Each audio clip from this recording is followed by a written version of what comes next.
Next breaking Andhra నుంచి వస్తోంది. కొలికపూడి మళ్ళీ గెలికారు. అది సొంత పార్టీ నేతనే టార్గెట్ చేస్తూ వాట్సాప్ స్టేటస్ పెట్టారు. నువ్వు దేనికి అధ్యక్షుడివి, జోదం క్లబ్గా అంటూ నిలదీశారు. ఎన్టీఆర్ జిల్లా తిరువూరు ఎమ్మెల్యే కొలికపూడి శ్రీనివాసరావు నిత్యం వివాదాల్లో ఉంటున్నారు. సొంత పార్టీకి తలనొప్పిగా మారుతున్నారు ఆయన.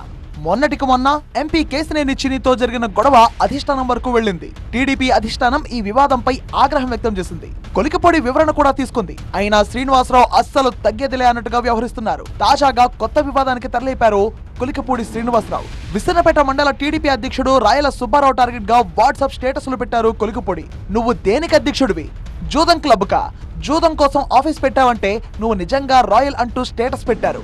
Kolikapudi status screen shots AP అంతటా వైరల్ గా మారాయి. తిరువూరు నియోజకవర్గంలో సొంత పార్టీ నేతలు తనకు సహకరించడం లేదని ఇప్పటికే పలుమార్లు వాపోయారు కొలికపూడి శ్రీనివాసరావు. పార్టీ పదవులు కూడా కష్టపడ్డ వారికి కాకుండా పార్టీలో వలస వచ్చిన నేతలకు ఇస్తున్నారని ఆవేదన వ్యక్తం చేశారు. అయితే ఇప్పుడు విస్సన్నపేట మండల అధ్యక్షుడిని ఎందుకు టార్గెట్ చేశారు అన్నది హాట్ టాపిక్ గా మారింది.